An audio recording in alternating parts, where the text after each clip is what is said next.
Hello viewers, welcome to daily morning. இன்னைக்கு நம்ம சேனல்ல பேசிக் தக்காளி கிரேவி எப்படி செய்யறதுன்னு பார்க்கலாம். ஒரு பேன் நல்லா ஹீட் ஆனதும் 6 டேபிள் ஸ்பூன் அளவுக்கு எண்ணெய் சேர்த்துக்கலாம். நம்ம இப்போ கிரேவி செய்யறதால நான் அடிகனமான பாத்திரங்களே யூஸ் பண்றேன்.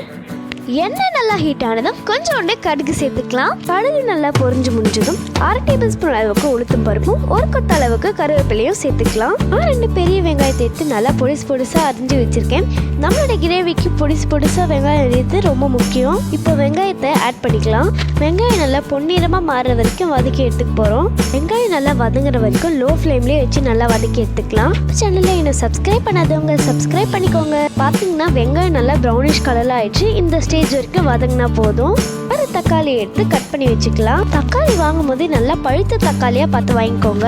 பெங்களூர் தக்காளிக்கு வந்து நாட்டு தக்காளி யூஸ் பண்ணனா நம்ம டிஷ் நல்லா கிரேவியா வரும். தக்காளி சேர்த்ததும் அடி பிடிக்காம இருக்க அடிக்கடி கிளறி விட்டுக்கலாம். இப்போ ஸ்டவ்வை வந்து தக்காளி சேர்த்ததும் ஹை ஃப்ளேம்ல வச்சிடலாம். அது கூட கொஞ்சோண்டு மஞ்சத்தூள் சேர்த்து நல்லா மேஷ் பண்ணி விட்டுடலாம். தக்காளி இருக்கிற ஜூஸ் நல்லா வெளியில வர வரைக்கும் அதை நம்ம ஸ்லோவா கிளறி விட்டுட்டே இருக்கலாம். இப்போ தேவையான அளவுக்கு டேஸ்ட்காக உப்பு சேர்த்துக்கலாம்.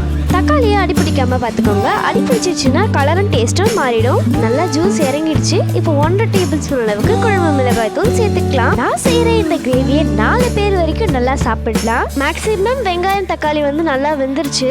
இந்த ஸ்டேஜில் தான் நான் குழம்பு மிளகாய் தூளே சேர்த்தேன். நான் இந்த டம்ளர் அளவுக்கு தண்ணி சேர்த்துருக்கேன். கிரேவின்றதால அதிகமாக தண்ணி சேர்க்க தேவையில்லை. மிளகாத்தூளோட பச்சை வாசனை போற வரைக்கும் நல்லா கொதிக்க விட்டுடலாம். கிரேவியை அடிக்கடி கிளறி விட்டுக்கோங்க. அப்பதான் அடி பிடிக்காம இருக்கும். இந்த கிரேவியோட மெயின் இன்கிரியன்ட்டே பழுத்த நாட்டு தக்காளி தான். அவ்வளவுதான், நம்மளுடைய கலர்ஃபுல் அண்ட் டேஸ்டி பேசிக் தக்காளி கிரேவி தயார். சேனலை இன்னும் சப்ஸ்கிரைப் பண்ணாதவங்க சப்ஸ்கிரைப் பட்டனை பிரஸ் பண்ணி மறக்காம அந்த பெல் ஐகானை பிரஸ் பண்ணிடுங்க.